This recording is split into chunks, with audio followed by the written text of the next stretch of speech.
그래서 막 여러 가지 힘들단 말이에요, 중국이. 그러면은 중국이 앞으로 키울 만한 산업은 뭐냐? 의료 시스템이 엉망이에요. 5년 후에 테슬라가 될 수도 있는 거니까.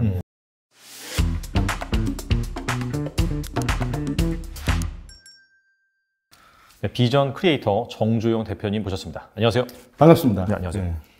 그 대표님이 뭐 네. 비상장도 비상장이고 이 글로벌 주식 투자로 상당히 네. 유명하시잖아요. 아유, 별 말씀. 가찬이십니다. 어떻게 이제 이 글로벌 네. 주식 이쪽으로 이제 관심을 가지게 되는지 궁금합니다. 저는 이제 비전 크리에이터라는 회사를 운영하고 있는데 네. 저희 회사는 이제 기본적으로 비상장, 미국, 중국, 한국 이런 기업들에 투자를 해요. 그러다 보니까 비상장 기업을 어떤 스타트업 유니콘이 되어가는 그런 과정에서 투자를 하는데 이 기업들을 분석을 하다 보면 비교 대상 기업이 필요하고 비교 대상 기업들이 미국, 중국, 한국에 이제 이미 상장된 기업들을 분석할 수밖에 없습니다. 그렇게 해야지 적정 가치가 나오기 때문에. 네.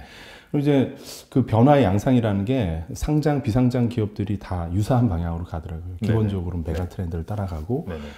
그래서 이제 가장 중요한 건 저는 G2라고 봤어요. 이게 미국과 중국의 헤게모니가 점점 더 강화된다. 네네. 그래서 이게 여러 가지가 이슈가 있는데 미중 무역 전쟁을 하는데 미국, 중국이 결국은 궁극의 위너가 되어가고 있는 듯한 모습이 있고 실제 그렇잖아요. 네네. 그리고 데이터 혁신이라는 게 그 근간에 있는데 그 미국과 중국이 데이터 헤게모니 측면에서도 점점 강하다. 그래서 뭐 넷플릭스, 뭐 구글 다 여러분 느끼듯이 미국의 뭐 데이터 패권이라는 거는 의심할 여지가 없지만 중국도 마찬가지입니다. 지난 한 7, 8년 동안 시진핑 정권 그 시작 이후에 인터넷 플러스라는 정책이 중국을 완전히 바꿔놨어요. 그래서 그게 너무 심해져서 인터넷 데이터 플랫폼 기업들이 이제 정부 말을 안 듣기 시작하니까 그걸 좀 가지치게 하는 기간이 오래였던 거고 네네. 사실은 지난 한 7, 8년 동안 엄청나게 빠른 속도로 중국의 인터넷 데이터 플랫폼들이 성장을 했습니다. 그래서 전 미국의, 중국의 데이터 플랫폼 기업들을 기준으로 이렇게 좀 분기를 쳐서 이제는 이 데이터 혁신이라는 것이 뭐 유전자 분석으로도 가고 인공지능으로도 가고 자율주행으로도 가고 메타버스로도 가고 이렇게 섹터들을 보고 있습니다. 알겠습니다. 네. 그러면은 자, 사실 저희 채널을 보고 계신 분들도 네. 대부분 한국 주식 투자하시거든요. 네. 그럼에도 불구하고 왜 이제 미국 주식이나 그런 글로벌 주식, 중국 주식 이런 데 관심을 가져야 될까요? 왜냐하면 여러분들의 돈이 전 거꾸로 얘기하고 싶어요. 왜 굳이 한국에 있어야 돼요? 돈에 꼬리표가 없고 돈이 뭐 그 미국으로 중국으로 투자하는데 여권 찍고 막 이렇게 비행기 타고 가야 되는 게 아니라 돈이 순식간에 여러분이 미국이나 중국에 투자할 수 있습니다. 네네. 한국은 많이 성장을 했지만 여전히 GDP 10위권, 10등 정도 하는 나라예요. 그러니까 여러분의 돈이 1등, 2등에 투자되는 게 낫지 않겠어요? 그렇죠?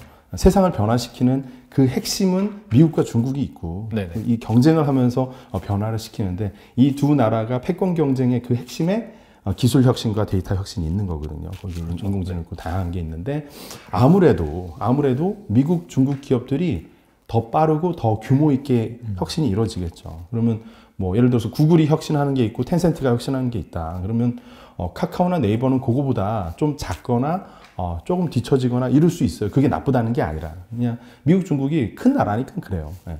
그래서 저는 이런 치열한 어떤 기술 혁신의 접점의 제일 선방에 있는 국가는 결국 미국, 중국이다. 그래서 이 두 국가를 이해하지 못하면 제일 중요한 건 메가 트렌드를 읽지 못해요. 네이버가 왜 라이브 스트리밍을 하지? 과거에 중국의 알리바바 라이브 스트리밍, 핀토토의 라이브 스트리밍이 한 3년, 4년 전부터 엄청나게 격돌하고 거기서 왕홍들이 막 립스틱 막 몇억 원씩 팔고 막 몇 시간 안에 네. 이런 일들이 벌어진단 말이에요. 근데 이런 것들이 이해를 하지 못하면 지금 네이버 쿠팡이 왜 라이브 스트리밍으로 물건을 팔아야 되는지를 이해할 수가 없어요. 네. 그러니까 미국, 중국의 어떤 혁신을 느끼기 위해서라도 왜냐하면 투자라는 건 수익을 내기 위한 건데 수익을 내기 위해서 여러분 돈을 따라가면 안 돼요. 변화에 반복 앞설 수 있는 인사이트가 필요해요. 시대를 읽을 수 있는 안목이 필요하고 눈이 필요한 거예요. 네네. 그런 눈을 기르기 위해서는 시대를 읽어야죠. 그럼 시대를 리딩하는 기업, 시대를 리딩하는 산업, 시대를 리딩하는 그 국가에 투자를 해야 되기 때문에 미국, 중국, 한국 비중은 미국, 중국, 한국 이런 순서로 혹은 어쩔 땐 뭐 중국을 비중을 높일 수도 있고 근데 네. 올해는 미국 비중이 전 높습니다. 네네. 이게 이제 그런 것 같아요.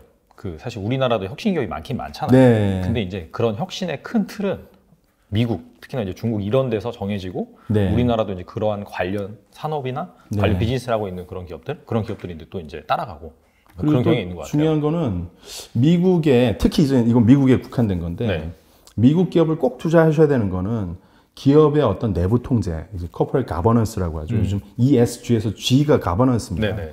governance가 엄청 중요해요. 네. 그러니까 기업이 어떻게 윤리적으로, 합리적으로 그리고 주주들한테 어떤 공정하게 이렇게 어떤 지배가 되느냐 그런 건데 한국은 재벌 총수라는 개념이 있잖아요. 오너라는 그죠? 마인드가 좀 세죠. 그래서 저는 한국의 재벌 기업에는 절대로 투자 안 합니다. 왜냐하면 내가 컨트롤할 수 없어요. 그리고 페어하지가 않아요. 이게 기울어진 운동장이야. 이게 어떻게 될지 몰라요. 어디로 튈지 몰라요. 네. 이익을 내 가지고 땅을 살지, 이익을 내서 아들한테 물려줄지, 이익을 내서 뭘 할지 알 수가 없어요. 뭐 중국도 가버넌스 측면에서는 되게 약하죠. 그래서 중국 기업들도 미국 상장이나 홍콩 상장되어 있는 기업들을 대부분으로 저는 담고 이제 중국 본토 상장은 좀 가버넌스가 약합니다. 근데 미국의 구글, 여러분 구글이 내부 통제 걱정하십니까? 애플의 내부 통제 걱정하십니까? 스티브 잡스가 물려줬을 거라고 생각 안 하잖아요. 네네네. 이게 공정하게 운영이 되고 뭔가 시스템으로 운영되는 걸 모두가 알고 있죠. 뭐 약간 가버넌스가 흔들렸던 회사 테슬라가 있을 수 있는데 네네네.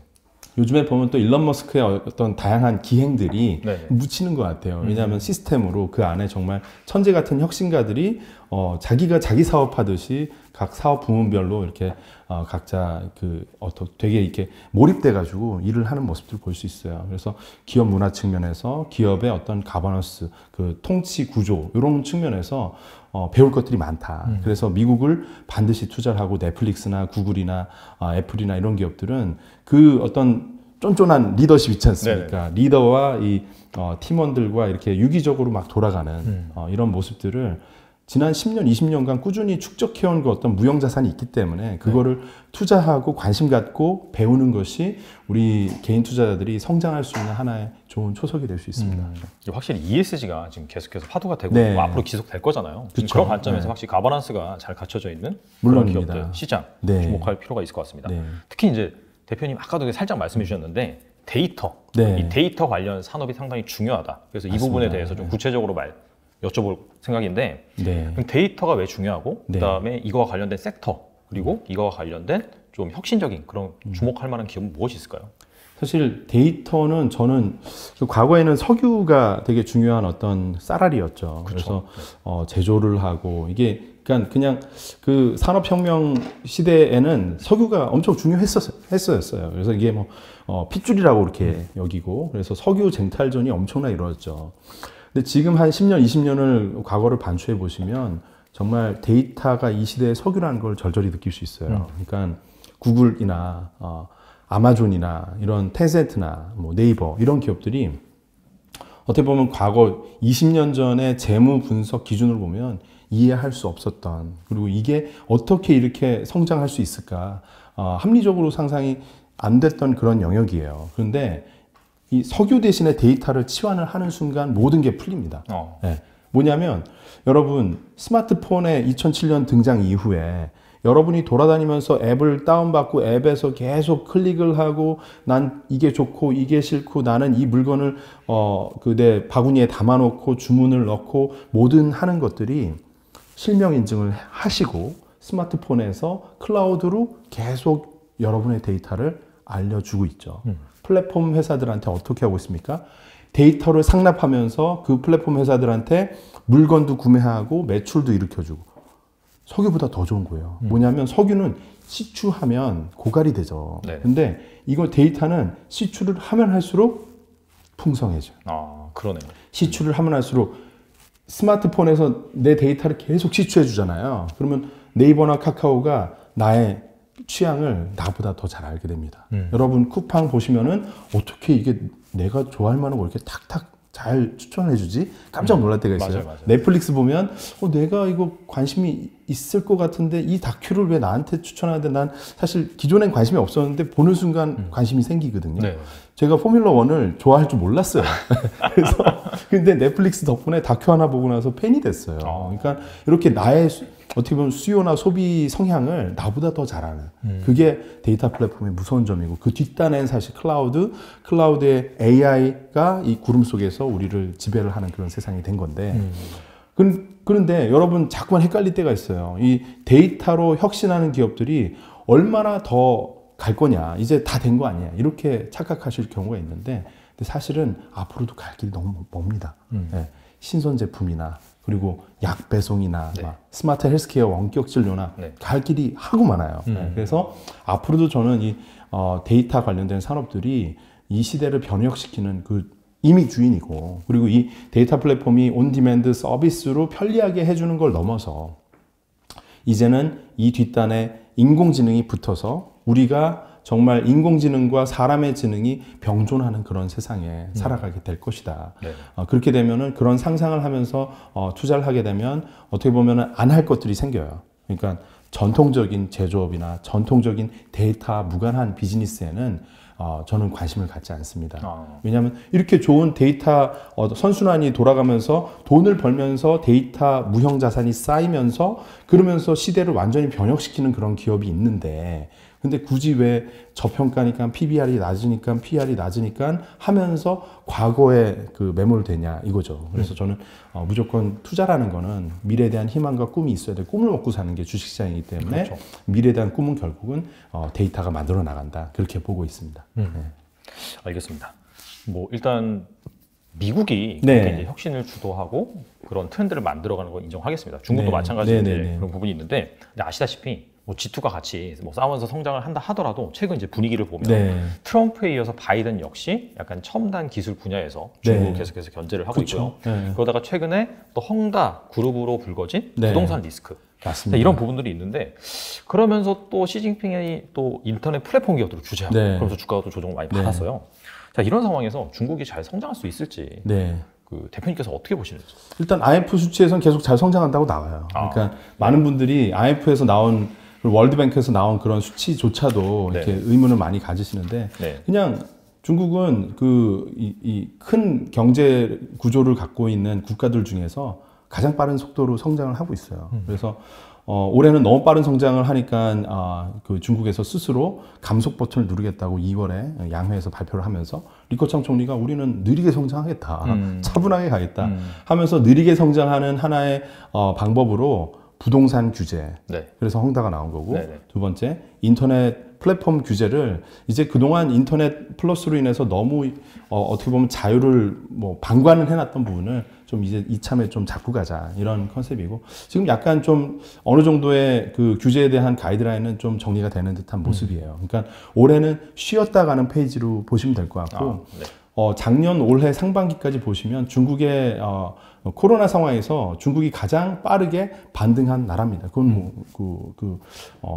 팩트고요. 네. 그래서 저는 볼 땐 그래요. 그러니까 레이 달리오도 이렇게 보고 있는데 미국이란 나라는 절대적인 패권을 갖고 있죠. 모두가 인정하죠. 네네. 근데 중국은 유난히 많은 분들이 이제 그 낮게 보는 경우가 있어요. 근데 중국을 역사를 500년, 1000년이라는 어떤 긴 프레임에서 보면은 중국은 거의 대부분의 시간 전 세계에서 1등 아니면 2등 경제 체제로 계속 유지를 해왔습니다. 그래서 지금 빠른 속도로 다시 회복하는 것이 사실은 성장을 올라오는 게 아니라 과거로 회귀를 하는 모습이에요. 그러니까 백투더 노멀이라고 보시면 될 것 같고 중국이 뭐 일당 독재라서 뭐 혁신이 없다 이렇게 평가하시는 분도 많은데 이제 저는 이제 중국에서 MBA도 하고 중국의 어떤 이 뭐 벤처 캐피탈 아니면 이런 창업가 엘리트들하고 많은 관계를 지난 한 10몇 년 동안 갖고 있는데 지켜보면은 중국의 핵심 엘리트들은 진짜 자본주의 그 자체입니다. 네, 그냥 돈을 좋아해요. 네. 자본주의 그 뒷단에 뭐냐면 상인 정신이 있어요. 그래서 실리주의, 상인 정신 이런 것들로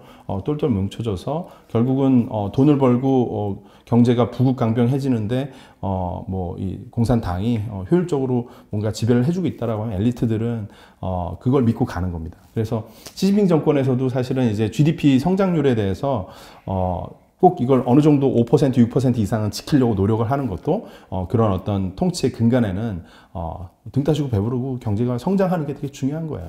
근데 올해는 뭐 그런 어떤 부동산 규제나 이런 것들은 감속 측면에서 있었던 거고, 미국과 중국의 패권 경쟁은 저는 뭐 작년 재작년부터 항상 말씀드렸어요. 그러니까 이거는 기술 패권 경쟁이고 이거는 금방 끝날 게 아니다. 그냥 1등인 미국을 2등인 중국이 더 빠른 속도로 추격하는 한 계속 더 긴장감은 텐션은 고조가 될 수밖에 없고 그 끝단에는 인공지능, 뭐 바이오 이런 어떤 혁신 기술들의 경쟁이 우주도 마찬가지고 있을 겁니다. 앞으로 그런 부분에서 우리가 관심을 가지면서 이 그 두 패권 국가의 경쟁이 막 첨예한 그 분야에서 또 좋은 투자가 나올 수 있는 거죠.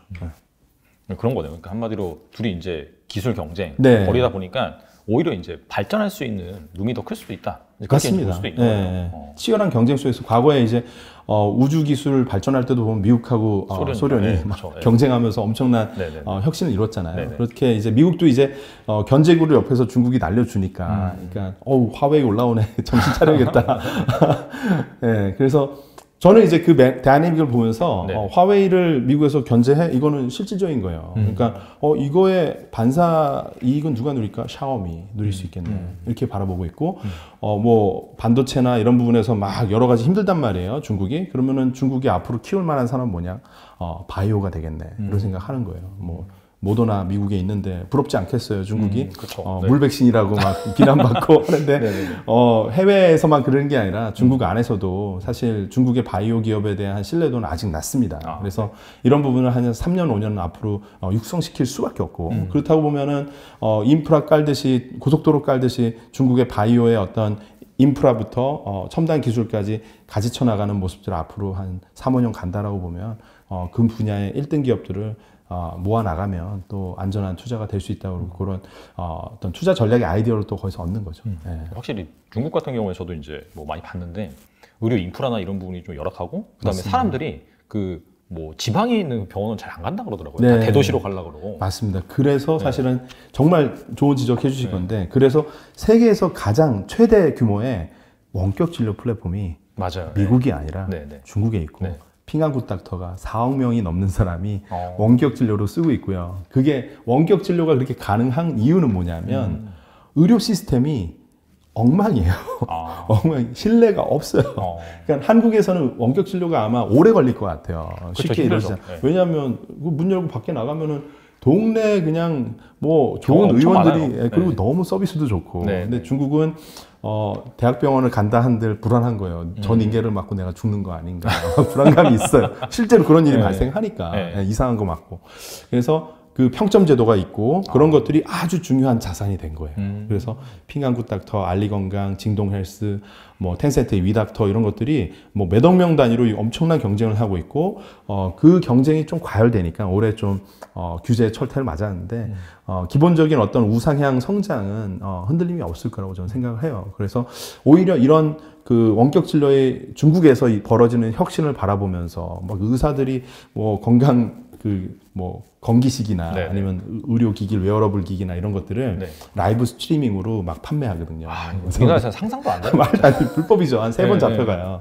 근데 이런 거에서 아이디어를 얻어서 미국 텔라닥이나 이런 데서도 어떻게 이걸 활용할 것인가에 대한 어떻게 보면 힌트를 중국에서 오히려 얻을 수 있는 거죠. 요즘에는 그래서 틱톡이 사실 틱톡의 그런 바이트댄스, 틱톡의 네. 그런 쇼폼 형태의 혁신이 구글이나 페이스북 이런 데로 이미 다 이전이 되지 않았습니까? 구글에서 페이스북에서 틱톡을 베끼기를 한 거죠. 네, 요즘 막 유튜브 보면 숏 동영상이라고 예, 해서 맞습니다. 엄청 밀더라고요. 네네네. 그러니까 이게 이미 중국과 미국의 상호 벤치마킹은 이루어지고 있다. 어떤 측면에선 중국이 더 혁신적일 때도 있고 빠를 때도 있고, 드론도 마찬가지예요. 드론 막 다녀요, 중국에서. 네네네. 맞으면 자기 책임이에요.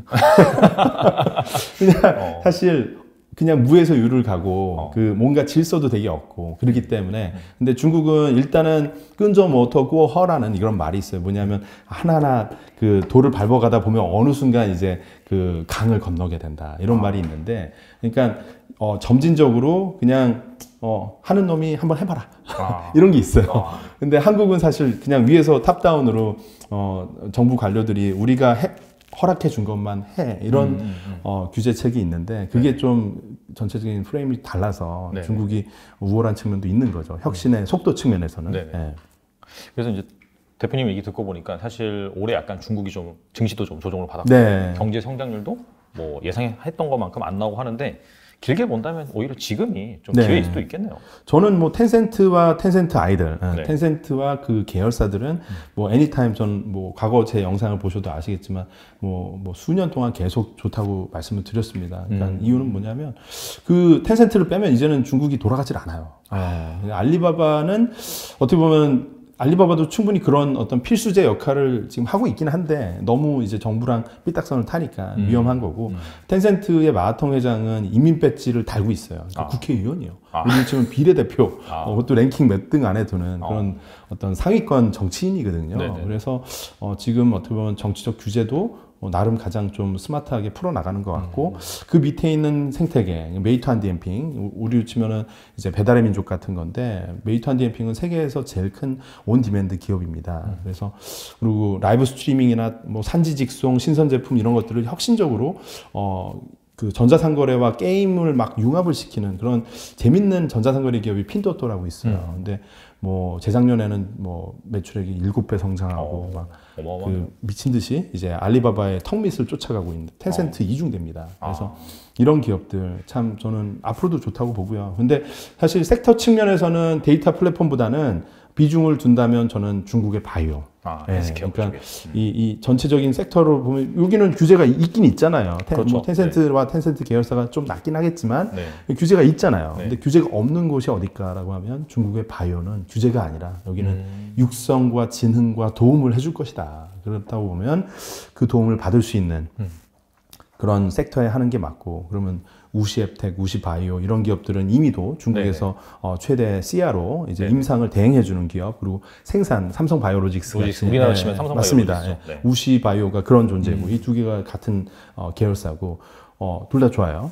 그리고 뭐 베이진 같은 데는 한국에 있는 어떤 항암제 개발 기업보다도 훨씬 더 많은 파이프라인을 수십 개를 갖고 있어요. 이미 암젠이 2대 주주로 들어와 있고 이렇게 글로벌 수준으로 올라와 있는 실제로 뭐 체어맨 CEO 다 미국분, 중국분 이렇게 약간 경영이 가버넌스가 약간 미중 간에 좀 이루어지는 그런 회사입니다. 그래서 뜯어보면 참 재밌는 기업이 많아요. 그리고 중국의 전기차 섹터도 저는 좋다고 보는데 그 중에서 좀 스마트한 전기차를 제조하는 텐센트 계열의 니오, 알리바바 계열의 엑스펑. 또 엑스펑은 요즘에 UAM이라고 해서 그 도시명 그 모빌리티, 항공 모빌리티, 헬리콥터 같이 드론으로 이렇게 띄우는 그런 쪽도 한 3, 4년 안에 또 상용화 시킨다고 이렇게 선포를 하고 재밌습니다. 근데 드론이나 그 UAM 측면에서는 중국이 좀 앞서가는 측면이 있어요. 그래서 미국의 조비도 있고 중국엔 이항이 있는데 둘 다 한번 지켜보시면은 미래에 또 뭐 5년 후에 테슬라가 될 수도 있는 거니까.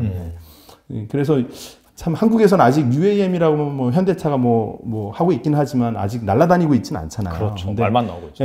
미국의 조비나 중국의 이항 같은 경우는 이미 날려서 이쪽은 테스트하고 있고 이항 같은 경우는 소방서에서 쓰고 있어요.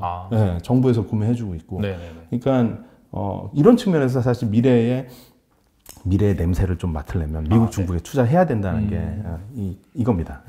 알겠습니다. 이게 뭐 사실 중국 그 투자를 하려면은 그 약간 정치적인 그런 부분도 잘 이제 이해를 해야 되고 그런 상황에서 또 생각을 해보면 말씀하신 바이오라든지 아니면 전기차라든지 그런 쪽은 진짜 성장 안 할래 안 할 수가 없는 분야잖아요. 지금 뭐 친환경 하니까 전기차는 뭐 키울 수밖에 없는 거고 세계 최대 전기차 시장이 중국이고 테슬라도 중국에서 잘하더라고요. 그렇죠. 일론 머스크가 가서 막 상하이에서 춤추고 참 그분도 기행을 하면서도 포인트를 아는 분이라서 저는 테슬라 주주인데 테슬라도 중국에서 잘하고 있는데 이제 중국판 테슬라도 관심을 가져야 된다라는 생각입니다. 알겠습니다. 이게 사실 우리나라 사람들이 중국을 이제 별로 안 좋아하다 보니까 약간 이제 등한시하고 신경 안 쓰는 경우가 있는데 그럼에도 불구하고 우리가 이제 투자의 트렌드를 잘 알려면은 확실히 미국뿐만 아니라 중국도 잘 알아야 된다는 사실을 고민하지 말고 둘 다 사자. 더 가겠어라고 하지만 더 갈 데가 훨씬 많아요.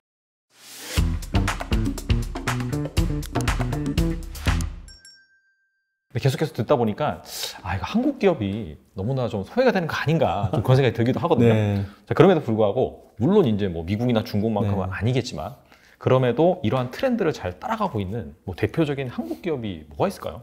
저는 그냥 한국의 최우량주는 지금 저는 삼성전자는 잘 모르겠어요. 그러니까 제가 잘 모르기도 하거니와 반도체 산업이 되게 어려운 산업이에요. 그러니까 외교, 국방 뭐 여러 가지 진짜 이제 미국이나 중국이나 반도체 산업은 목숨 걸고 어떻게 지켜내야 되는 산업이거든요. 그러니까 이게 불똥이 어디로 튈지 모르고 뭐 대만의 TSMC도 있고 이게 어떤 경쟁력이 있는지 저는 잘 모르겠습니다. 네. 근데 네이버가 잘 되는 건 저희 와이프도 알고 저희 아이도 알아요.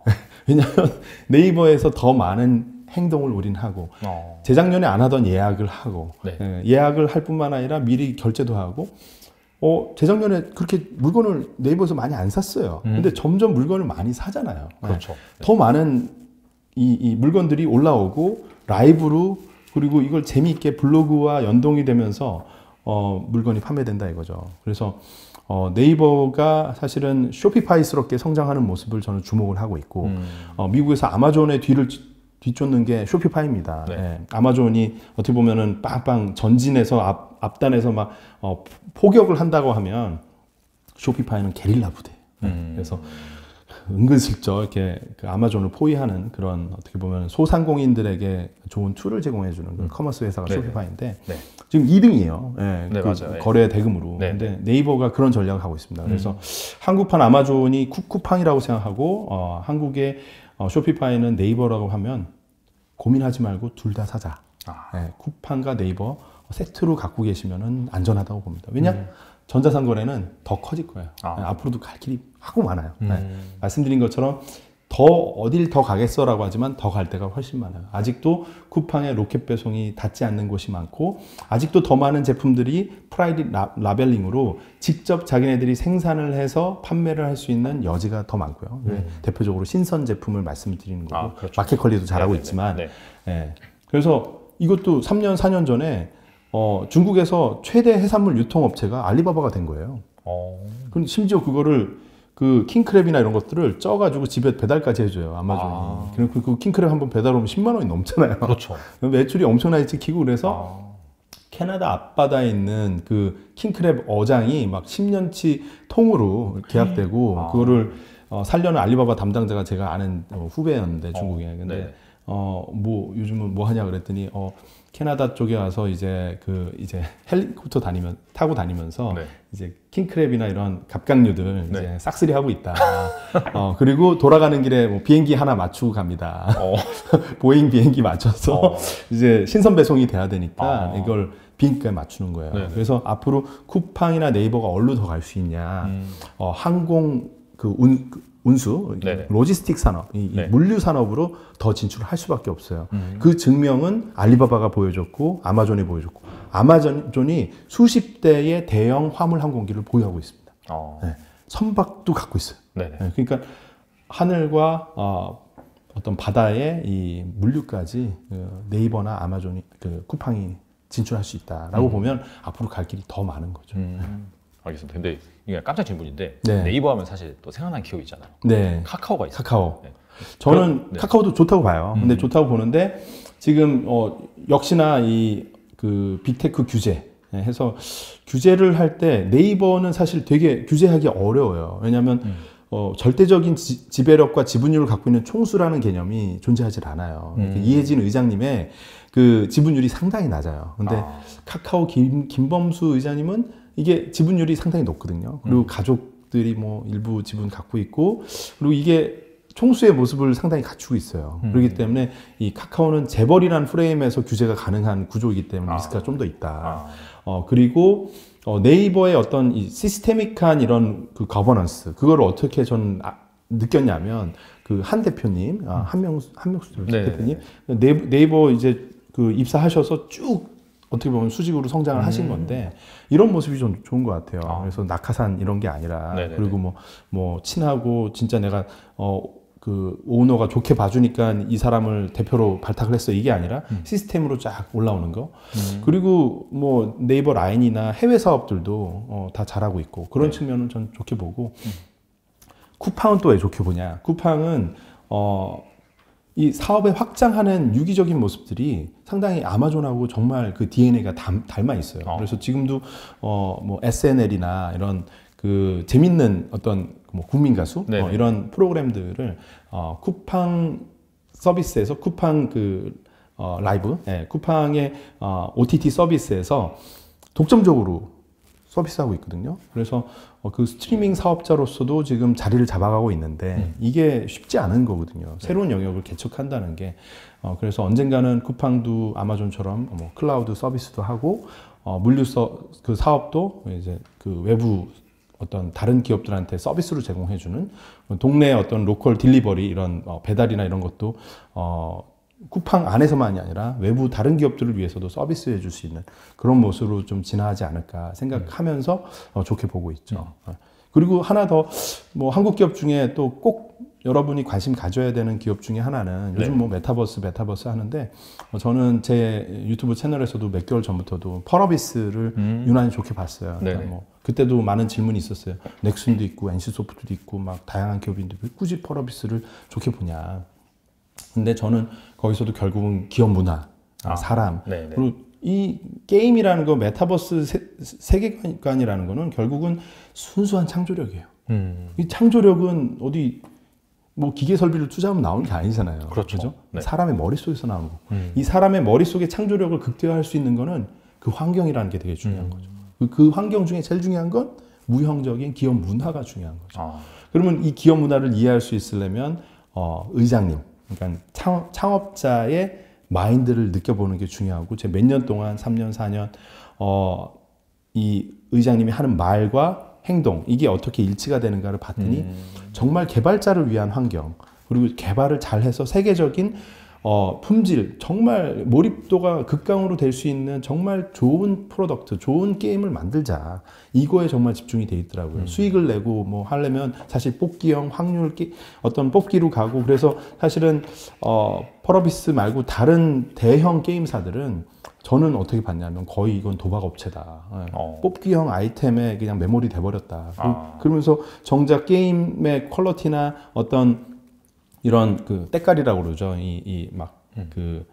그래픽이나 이런 수준들이 글로벌 수준에서 너무 이게 형편없다. 이런 생각을 했었는데 이번에 펄어비스 저는 그래서 이제 과거부터 좋게 봤는데 이번에 도깨비라는 게임 예고편이 나왔는데 정말 사람들을 놀라게 했어요. 그러니까 되게 캐주얼하고 귀염귀염한 캐릭터들이 돌아다니면서도 정말 과감하게 위와 아래와 이 높이도 막 점프도 하고 점프해서 또 하늘에서 뛰어다니면서 내려와서 스케이트보드 타고 막 다양한 아이템을 쓰고 근데 이 그래픽도 너무 예쁜데 뒷단에 이루어지는 이 그 BGM이라고 하죠. 음악은 또 K-팝스러운 이런 여러 가지가 모든 게 한국적이면서도 세계적인 그리고 어른들도 하면서 아이들도 할 수 있을 만한 이런 새로운 형태의 어떤 그 게임이 나왔단 말이죠. 그러니까 이거는 순수한 창조성이고 이런 순수한 창조성은 어떤 뭐 1000명을 몰아넣고 막 너네 이런 목표를 향해 달려가라고 막 푸시를 해봐야 나오는 게 아니다. 이거는 그 사람들 자체가 그렇게 믿는 방향으로 본인들의 행복한 상황에서 진짜 도자기 굽는 마음으로 창조를 했을 때만 나올 수 있는 거고 그 근간에 기업 문화가 있다라는 거죠. 잘 들었습니다. 이게 말씀하신 거 들어보니까 확실히 약간 좀 성공 DNA 있는 기업에 장기 투자하는 그런 스타일이신 것 같아요. 어떻게 보면 약간 농사를 짓는 방식으로 투자하는 그렇게도 볼 수 있을 것 같은데 근데 이게 문제가 말은 쉬운데 개인 투자자들이 따라가기 참 힘듭니다. 특히나 이제 최근에 시장이 한번 또 꺾어졌잖아요. 그래서 이렇게 그런 상황에서 사실 공포에도 매수를 해야 되는 거고 맞습니다. 계속 버텨야 되는 건데 이런 투자 방식을 어떻게 하면 개인들이 잘할 수 있을까요? 어떤 마인드를 가지고 있어야 될까요? 개인 투자자들만 힘든 게 아니에요. 기관도 어렵고 다 힘든데 근본은 뭐냐면 마음속에 있어요. 욕심. 내 욕심 때문에 힘든 거예요. 절대로 마이너스 손실 한 번도 안 보는 투자는 그걸 하려면요 그냥 현금을 갖고 계시면 되죠. 손실은 날 수밖에 없어요. 왜냐하면 시장은 흔들리니까 파도가 치니까 서핑을 할 수 있는 거예요. 파도가 안 치면 서핑이 재미가 없겠죠. 서핑이 안 되잖아요. 명언이네요. 이거. 서핑을 하려면 파도가 쳐야 돼요. 서핑을 잘하려면 큰 파도를 탈 수 있어야 돼요. 큰 공포를 이겨낼 수 있어야지 여러분이 훌륭한 투자를 할 수 있는 거예요. 근데 많은 분들이 사냥하고 농사를 헷갈려 해요. 사냥은 트레이더예요. 여러분이 트레이더가 될 것이냐 투자자, 장기 투자자가 될 것이냐 선택을 해야 돼요. 워렌 버핏이 트레이더 아니죠. 아니죠. 네, 조지 소로스는 트레이더에 가까운 헤지펀드예요. 네. 한 해도 투자하고 네. 뭐 한 달, 두 달 사이에 막 몇 배를 벌어요. 조지 소로스는. 네. 다른 거예요. 네. 다른 종족이에요. 그냥 프로토스, 테라 이런 것처럼 종족이 달라요. 네, 이걸 헷갈리면 안 돼요. 근데 세상의 대부분의 경제 관련된 어떤 경제 뉴스의 헤드라인은 트레이더를 위한 뉴스예요. 네. 금리, 환율, 유가 아무리 공부한다 한들 맞출 수 없어요. 저 못 맞춰요. 네네. 저 완전 전문가 아니에요. 네. 이런 거 공부를 한다 한들 맞출 수 없는 거는 과감하게 저는 안 보기로 했어요. 이게 제 얘기가 아니라 워렌 버핏이 지난 20년 넘게 똑같이 계속 얘기했던 거예요. 자기는 매크로를 안 본다. 뭘 본다? 기업의 성장을 본다. 어떻게? 장기로. 네. 그분은 10년을 보죠. 네네. 10년을 보고 코카콜라도 하고 10년을 보고 애플을 투자하는데 네, 저는 그렇게는 할 수 없으니까 2년, 3년을 얘기를 해요. 최소 2, 3년. 그거는 복잡하지 않아요. 여러분 친구가 돈 꿔달래요. 치킨집 하려고. 그래 나 치킨집 너 해라 하고 돈을 빌려주거나 투자를 해줬어요. 친구한테. 그러면은 치킨집을 열자마자 2달 있다가 야 돈 갚아 이렇게 하면 나쁜 친구 아니에요. 적어도 1년은 기다려야 되죠. 자리 잡는데 1년도 좀 부족해요. 그죠? 그렇죠. 한 2년, 3년은 지나야 그 동네에서 저 구석에 골목에 저기 치킨집, 저 통닭집이 참 사장님이 친절하고 좋더라라는 게 각인되는데 한 3년 걸리죠. 네. 그런데 왜 우리 주식 투자할 때는 투자할 당시에는 뭐 일론 머스크의 부푼 꿈을 믿고 투자할 당시에는 뭐 이 회사의 대표이사가 하는 말을 다 믿고 투자를 해놓고 매도를 할 때는 어때 하냐면 테이퍼링이냐 금리가 오르네 유가가 이런데 물가가 이렇게 치솟는데 정말 제가 볼 때는 이게 다 파트너십이고 비즈니스의 부분을 소유한다고 하면 그 창업자한테 미안하지도 않냐 이거죠. 그 회사한테 구글한테 미안하지 않아요. 3개월 만에 2달 만에 주가 빠졌다고 홀랑 팔아버리면 그거는 그 구글 사람들하고 나와의 관계가 이걸 관계라고 생각하면 말이죠. 네. 이걸 통닭집이라고 생각하면 내 친구라고 생각하면 네네. 미안하지 않냐 이거죠. 인간적으로 접근하시면 오히려 더 편해요. 네. 네. 그래서 저는 오히려 대부분의 매일매일 벌어지는 금융시장에 대한 뉴스는 신호가 아니라 소음이다. 신호는 어디에 있냐? 경제뉴스 뒷장 넘기면 산업, 기업 나와요. 그죠? 네. 그럼 산업 보면은 요즘에 이커머스가 이렇게 간다더라. 네. 홈쇼핑은 어려워지고 이커머스의 라이브 커머스가 홈쇼핑을 대체하는 게 방향이더라. 구석에 나와요. 이건 왜냐하면 헤드라인이 될 수가 없어요. 일반인들한테 이목을 끌지 못해. 맞아요. 네. 네. 근데 구석에 있는 산업 동향이 훨씬 시그널에 가까워요. 왜냐하면 이 변화가 나중에 3개월, 6개월, 1년 지나서 실적으로 숫자로 찍히거든요. 어디에 네이버 쿠팡에 찍히겠죠. 네. 그리고 기업들이 새로운 비즈니스 한다고 그러잖아요. 뭐 말씀드렸듯이 뭐 쿠팡이 이 스트리밍 비즈니스를 하기 시작했는데 뭐 그리고 아마존이 MMORPG 게임을 출시를 했는데 첫날부터 70만 명이 막 보더라. 그 게임을 하더라. 네네. 그래서 서버가 터졌다. 그 잘 안 된다. 너무 흥행해서. 네네. 좋은 거잖아요. 그죠? 금리 때문에 막 떨어졌어요. 아마존의 MMORPG 게임이 대박이 났어요. 저한테는 매수 시그널이.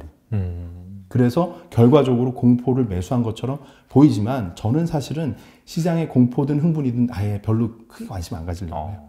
뭐 사람이니까 관심은 갖긴 갖는데 최대한 거리를 두려고 하죠. 나는 야생에서 막 돌아다니는 누구를 사냥하는 사람이 아니라 나는 농사를 짓는 사람이야. 농사 짓는 사람은 내일 비가 올지 못 맞춰요. 어떤 종자가 좋은 종자인지는 알 수 있어요. 농부가 이게 콩인지 이게 쌀인지 모르면은 그 농부하면 안 되죠. 어떤 종자가 병충해에 강하고 어떤 종자가 확률적으로 봤을 때 미래에 좋은 어떤 열매를 맺을지는 종자를 분석하는 거를 더 심혈을 기울여야 되는 거예요. PSR을 계산하시면 작년 연말보다 지금 테슬라는 훨씬 싸졌어요. 네. 재무, 사업 모델, 산업까지 봤단 말이죠. 또 뭘 봐야 되냐.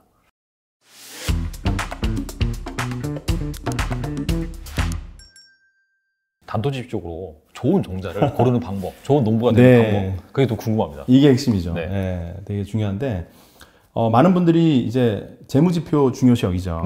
반드시 해야 됩니다.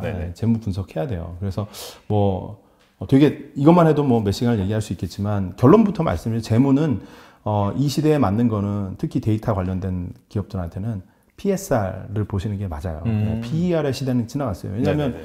수익이 내기 전에 먼저 성장을 하는 게 지금 우선이에요. 그렇죠. 그렇기 때문에 재무 분석을 할 때도 성장 위주로 봐야 돼요. 그래서 PSR, 그러니까 시가총액 대비 매출액의 사이즈를 비교를 하시고 그렇죠. 이게 뭐 3배, 10배, 막 심할 때는 20배도 가고 작년에 연말에가 그 테슬라가 PSR이 20배가 넘었어요. 네네. 그리고 그 전에 이제 테슬라 올리기 전에 3배였고, 네. 그리고 지금은 10몇 배입니다. 그러면 작년 테슬라가 비싸고 올해 싼 거거든요. 근데 네네. 지금 테슬라 비싸다고 얘기하고 작년에는 사고 싶어 했던 분들은 이게 이율배반적인 거죠. PSR을 계산을 안 하시는 분들이고 PSR을 계산하시면 작년 연말보다 지금 테슬라는 훨씬 싸졌어요. 네. 네. 근데 그로스도 봐야 돼요. 성장. 그래서 저는 PSR과 성장성을 하나의 어떤 그 축으로 놓고 분석을 하고 그 안에서 이제 어느 정도의 이제 재무적인 그 너무 의외적으로 막 성장률이 낮은데 PSR이 뭐 40배 이게 카카오뱅크가 과거에 그랬거든요. 초반에 말도 안 되는 거였어요 저한테는. 네. 지금도 이제 카카오페이가 상장할 때 그거 봐야 됩니다. 네. PSR과 그로스를 보고 한 뭐 10배, 15배 이내에서 형성이 되면 합리적인 거고. 네. 왜? 스퀘어가 그 정도니까. 네, 미국의 스퀘어가 그 정도니까. 네네. 그렇게 비교를 하는 거거든요. 네. 재무는 그렇게 본다 이거죠. 네네. 그리고 뭐 현금도 보면서 이제 망할 회사냐 아니냐 이런 거 보고 크게 사실 옛날보다 재무 분석의 비중이 크지 않아요. 왜냐하면 그 정말 빠르게 성장하는 게 되게 핵심 방정식이거든요. 그래서 네. 여기서는 사업 모델의 혁신성이 매우 중요합니다. 그래서 얼마나 교란적으로 전통의 생태계를 전복적으로 뒤집어 엎느냐. 그래서 뭐 우버, 뭐 이런滴滴 出行, 이런 어떤 모빌리티 기업들이 앞으로도 저는 좋다고 봐요. 네. 그러니까 결국은 이 모빌리티가 로보택시로 갈 거고 자율주행이 만나가지고 이 변화되면은 제조회사, 자동차 제조회사는 어떻게 보면은 모빌리티 플랫폼의 하부 구조로 들어가는 거거든요. 그게 장기적으로 5년, 10년 안에 서서히 이루어질 거예요. 그거를 융합적으로 만들고 있는 회사가 또 상징적으로 테슬라고. 네. 구글도 웨이모를 통해서 하고 있고, 뭐 다 한다고 합니다. 지금. 그래서 그런 변화의 양상이 매우 중요하다. 그래서 얼마나 전복적인 그 사업 모델을 추구를 하고 있느냐. 이 사업 모델 자체가 구닥다리면은 볼 필요도 없는 거예요. 네. 근데 이 사업 모델이 좋은데 이 사업 모델이 혁신적으로 만들어줄 수 있는 그 근간에는 어떤 산업적인 메가 트렌드가 돌아가느냐. 아까 말씀드렸던 데이터 혁신. 그리고 지금 이 데이터 플랫폼이 분기쳐서 AI, 뭐 자율주행, 뭐 좀 전에 말씀드린 로보택시나 그리고 데이터로 분석하는 몸, DNA 분석. 네네. DNA 분석이 더 나가서 이제는 DNA 편집까지 가고 계속 진화하고 있어요. 그러니까 그런 변화의 큰 양상을 보면서 또 섹터를 골라내고 그 섹터에서 기업을 골라내고 웬만하면 1등 기업을 고르는 게 낫겠죠. 뭐 그런 식으로 이제 선별을 해나가는데 자 지금 여기까지 봤을 때 재무, 사업 모델, 산업까지 봤단 말이죠. 또 뭘 봐야 되냐. 볼 게 많아요. 사람 봐야 돼, 사람. 안 그래도 아까 계속 사람에 대해서 말씀하셨죠. 이게 제일 중요해요, 사실은. 다 맞아. 재무도 좋고 사업 모델도 좋고 산업도 좋은데 사람이 사기꾼이면 어떡해요. 그럼 이게 그림이 그냥 사기예요. 왜냐하면 기업을 들어가서 저는 이제 제가 회사도 운영하고 있고 과거에 뭐 대기업부터 벤처캐피탈 다양한 경험을 했는데 결국은 회사에 들어가서 회의를 해보면 느껴지잖아요. 사람 몇 명의 의사결정, 그 사람 몇 명의 윤리성, 사고 패턴, 계속 얌시러운 생각을 하고 계속 이제 그 합법과 불법에 막 줄타기를 즐기는 사람이 있을 수 있고 계속 뭐든 해서 기승전 상속 이렇게 가는 사람이 있을 수 있고 뭐 다양한 의지가 있을 거 아닙니까? 그런데 사람이 좋은 사람들은 어떤 생각을 하냐면 1등을 하려고 하잖아요. 인류가 되려고 하지 않고 휴먼카인드, 인류에 대해서 걱정을 하고 핵심 내가 이 혁신을 해가지고요 세상을 더 살기 좋은 세상으로 만들래요. 이게 사실 애플도 비슷합니다. 세상에서 가장 아름다운 도구 만들겠다고 하고 디즈니도 행복함을 주려고 하고 스타벅스는 지역사회에 막 이렇게 계속 나누잖아요. 뭔가 자신만의 미션 스테이트먼트가 분명하게 있고 그거를 우리가 소비자까지 그리고 투자자가 개인 투자자가 다 느낄 수 있을 정도로 뿜어내는 회사들이 있어요. 그 가치, 자기들이 네. 추구하는 가치와 어떤 지향점, 네. 그 철학이 될 수도 있고 경영 철학, 그 회사의 DNA라는 게 느껴져요. 관심을 가질 때만. 여러분이 그래프 그만 보시고 네. 예, 기업의 대표이사, 기업의 핵심 임원들이 한 말들을 노트에다가 자신의 손으로 기록을 해요. 아마 기사나 그런 거 검색을 해서. 그렇죠, 그렇죠. 왜 그렇게 정말 이 홈쇼핑 하시는 분들의 말은 잘 듣잖아요. 그죠? 어디 가서 물건 살 때 막 차 딜러들의 말을 잘 듣잖아요. 그럼 적어놓고 스펙이 어떻고 막 이런 거 맞는지 틀린지 나중에 확인해보고. 네. 그런데 기업을 투자할 때는 기업의 창업자가 하는 말들을 잘 기록을 안 해요. 그 사람이 3년 전에 무슨 얘기를 했는지, 지금 뭘 하고 있는지. 사실 이것만 잘 봤어도 아마존의 제프 베조스는 1999년도에 지금의 아마존을 얘기를 했어요. 그거를 오랜 기간에 걸쳐서 이룩한 거예요. 네. 그랬을 뿐이지, 시간이 오래 걸렸을 뿐이지 자기의 말을 지켰던 사람. 넷플릭스 대표 리드 헤스팅스 회장님도 자신이 한 말을 항상 지켜요. 그래서 공격적인 재무지표를 가이드를 주지 않아요. 매출액이 얼마 될 거야 라고 해서 지키지 못할 약속은 절대 안 해요. 그 때로 틀릴 때도 있겠지만 거의 오버롤하게 10번 중에 한 8번은 항상 본인이 얘기했던 것보다 더 많은 걸 달성을 해요. 이번에도 오징어 게임 때문에 더 많이 달성했어요. 네네네. 그러니까 나름 되게 보수적인 사람인 거죠. 그래서 한참 보다 보면 이분이 되게 짜임새 있고 보수적이고 막 오버프라미싱이라고 막 주가 올리려고 단기적으로 주가 급등시키려고 뭔가 이렇게 수작을 부리는 분이 아니라 좀 장기적인 흐름에서 회사를 탄탄하게 만드는 사람이구나. 이런 게 몇 년을 지켜보면 보여요. 100시간 투입하면 좀 더 보이고 1000시간 투입하면 더 보이고. 저는 아마 텐센트나 아마존이나 이런 기업은 네이버도 마찬가지고 거의 10,000시간 이상은 봤을 것 같아요. 네. 1만 시간의 법칙이라고 해서 네, 만시간 완전 진짜 전문가. 10년 전, 5년 전 뭐 어떤 일이 있었는지 쓸데없는 것까지 기억이 나요. 네. 그게 때로는 참 불편할 때도 있는데 그렇게 자지구레한 것들까지 기억할 정도로 메모하시고 기록하시고 추적을 하고 주가를 추적하지 마세요. 주가보다 그 근간에 있는 비즈니스 본질, 그 근간에 있는 사람들의 행태 이걸 보시면은 결국 그래서 투자는 수학이 아니라 인문학이다. 이게 이제 저의 결론입니다. 네. 이게 약간 최고의 그 고수 경지 반열에 오르신 분들이 공통적으로 강조하는 게 인문학이라고 하더라고요. 이게. 사람이 하는 거잖아요. 그잖아요. 지금 그렇죠, 우리도 그렇죠. 사람끼리 맞아요. 어떤 대화를 나누는 건데 네네. 기업 안에 들어가도 회의하는 거 보면 다 사람끼리 순간순간 의사결정은 결국 그 사람들 머릿속에 있는 윤리의식 그리고 뭔가 완벽주의를 추구하는 그런 태도에 있는 것 같아요. 알겠습니다. 이게 되게 중요한 말씀 잘 해주셨는데 그만큼 사실 또 관심을 갖고 투입해서 봐야지 뭐 대충 그냥 누가 좋다라고 하니까 이 기업 장기 투자하면 되겠네 그렇게 접근한 것이 아니라 대표님이 말씀하신 것처럼 정말 그 성장 DNA가 있는지 끊임없이 추적을 통해서 또 모니터링 하다 보면 확신이 있을 거라고 생각을 합니다. 좀 전에 너무 좋은 클루 주셔서 한 가지만 더 말씀드리면 보너스 트랙이에요. 네. 진짜 좋은 말씀 주셨어요. 많은 분들이 투자를 불로소득이라고 얘기해요. 돈 놓고 돈 먹기. 절대 아니죠. 엄청 고달퍼요. 엄청 빡세요. 네. 노트에다 대고 계속 적어야 돼요. 여러분 기록 안 하면 남지 않습니다. 그래서 저도 검증해 주시고 많은 분들을 검증하세요. 검증 안 하면 남는 게 없어요. 쌓이지가 않아요. 느끼실 거예요. 3년, 5년 하신 분들은 느끼실 거예요. 진짜로 공부를 어떻게 하냐? 결국은 자신만의 노트를 만들어야 돼요. 그게 그 엑셀이 편하시면 엑셀에다 기록을 하시든가 더듬 말고 1년만 딱 5종목 기록을 해보세요. 그 회사에 대한 거, 그 회사에 대해서 어떤 뷰를 줬던 전문가 있으면 그 사람 실명 적고 이 회사에 대해서 이렇게 얘기했다. 어떤 좋다 나쁘다 의견이 없으면 그냥 무시해요. 이 사람 의견 없는 사람이다. 이렇게 무시하고 의견 있는 사람들 건 의견 참조를 하고 네네. 반드시 넣어야 되는 건 여러분 개인 스스로 나 스스로의 판단이에요. 항상 누가 카더라 이것만 적으면은 남지가 않아요. 내 판단을 과감하게 적어줘야 돼요. 거기다 적고 주변 지인들이나 식구들한테도 선언을 해야 돼요. 나는 A, B, C 이런 이유 때문에 네이버가 앞으로 좋다고 생각해. 그냥 단순히 좋으면 안 돼요. 네네. 그렇죠. 이유가 주가가 30% 이상 1년 이내에 오를 거라고 생각해. 라고 구체적인 숫자를 적어놔야 돼요. 왜 남만 검증하냐 이거죠. 스스로를 검증해야지 스스로가 좋은 투자자로 성장할 수 있는 거예요. 제일 좋은 투자는 뭔지 알아요?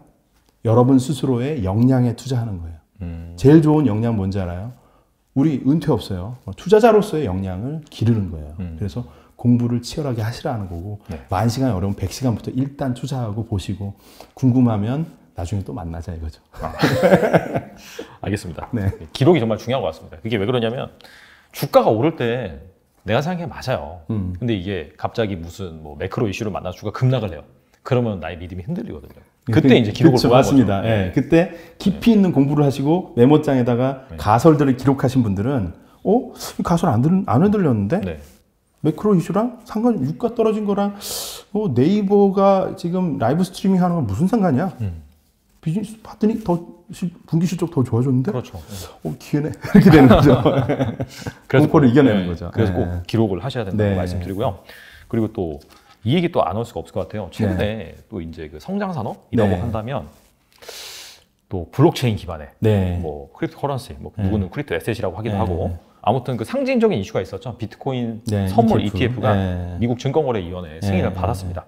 그래서 이제 암호화폐 관련된 그런 비즈니스가 본격적으로 이제 제도권에 편입이 되고 있는데 그럼에도 불구하고 아직도 물론 일반 사람도 있고 그다음에 뭐 이코노미스트도 있고 아니면 투자은행에서 뭐 아예 그냥 CEO 하시는 분도 뭐 한국은행 국장님도 막 엄청나게 비난하셨죠. 그러니까 네. 암호화폐는 사기다라고 하는데 이거 어떻게 생각하시나요? 사기 아니죠. 아니고 뭐 2018년도에는 충분히 그런 갈등이 있었을 것 같아요. 근데 지금 상황에서는 미국이 암호화폐를 품고 가는 거예요.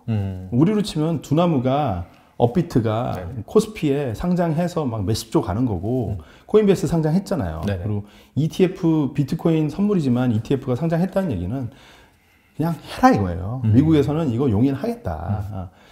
그리고 전직 SEC 의장님이 네네. 지금 코인베이스의 직원입니다. 아. 취직하셨어요. 그러니까 막 견제하다가 안 되겠다.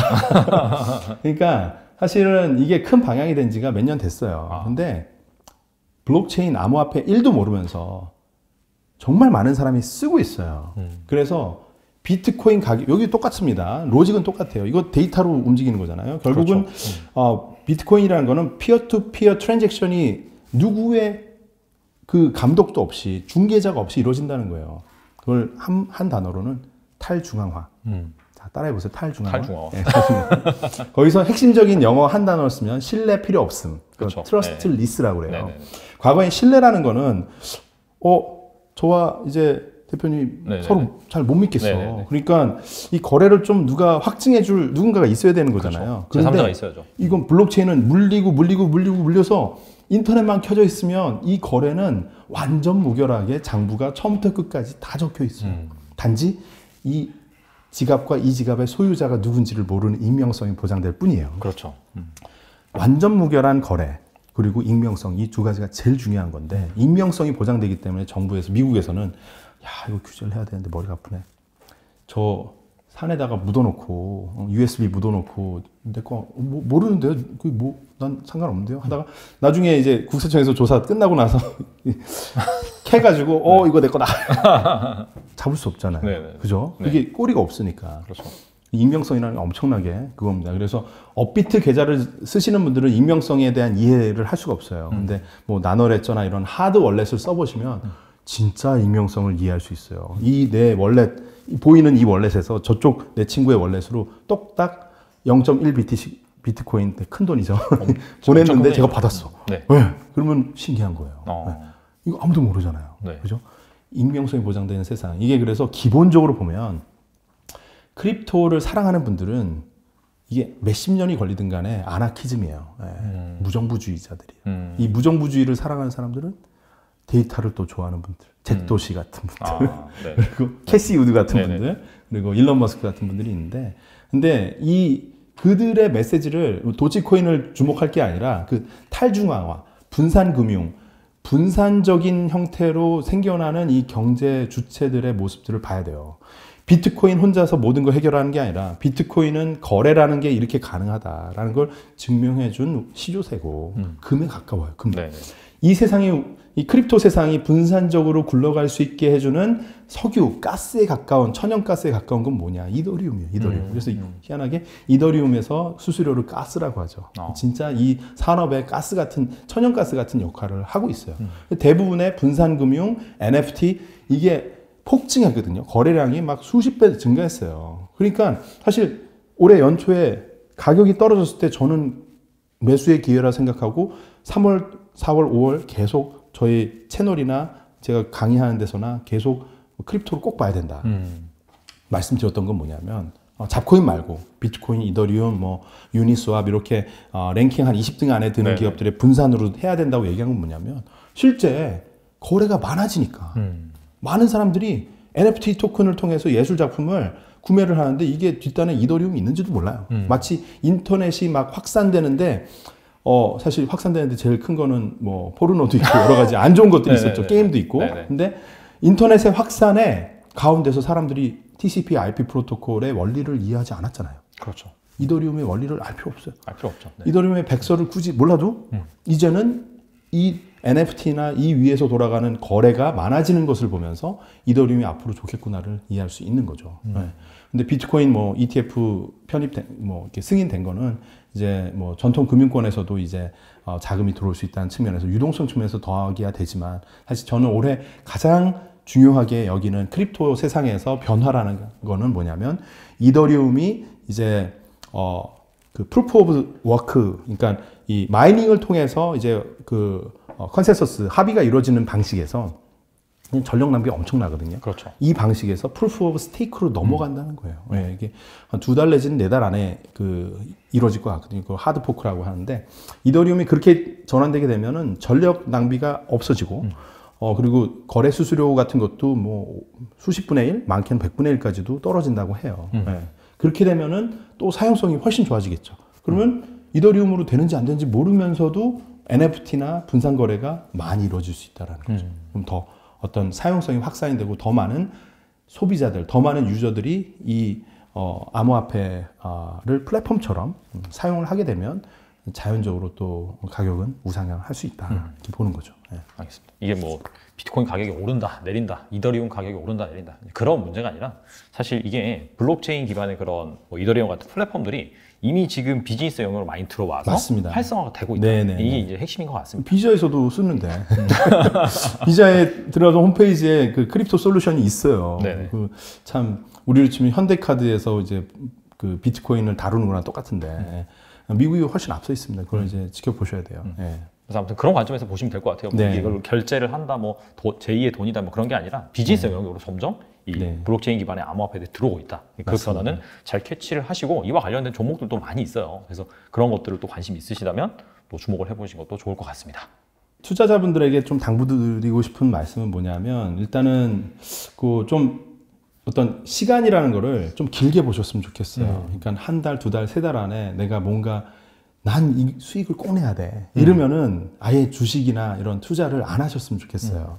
근데 1년, 2년 이 정도의 기간은 최소한 내가 씨를 뿌려놨으면은 이 씨앗이 나무가 될 때까지는 해서 열매가 맺을 때까지 기다려줘야죠. 절대적인 시간이라는 게 반드시 필요합니다. 그리고 손실이 왔을 때 멘탈이 흔들리지 않으려면 깊은 공부를 하셔야 돼요. 깊은 공부는 어쩔 수 없어요. 고통스러운 시간 투입이 필요합니다.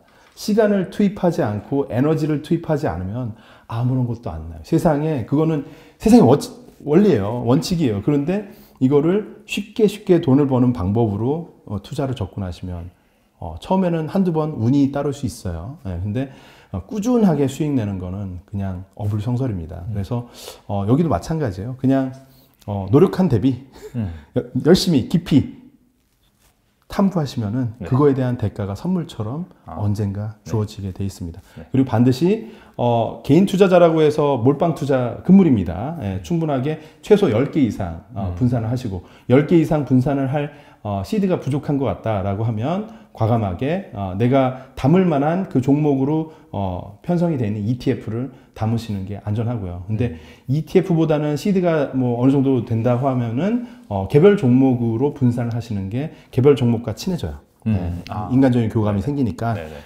우리 A라는 기업, B라는 기업 다 나를 위해서 일해주는 친구들이잖아요. 예, 이 애착이 형성되거든요. ETF를 딱 해놓으면 애착 형성이 안 돼요. 예, 그래서 강아지 키우듯이 무럭무럭 이렇게 자산을 키워나가시면 어떨까 생각합니다. 네.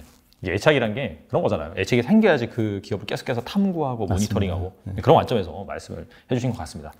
오늘 또 이렇게 인터뷰를 진행하면서 그 기억에 남는 말이 투자는 불로소득이 아니다. 네. 그렇죠. 엄청난 그런 고통, 그다음에 그 시간을 들여서 분석을 하고 팔로잉을 하고 그런 것들이 상당히 좀 중요합니다. 앙드레 코스톨라니도 주식 투자는 그 고통의 대가라고 했거든요. 네.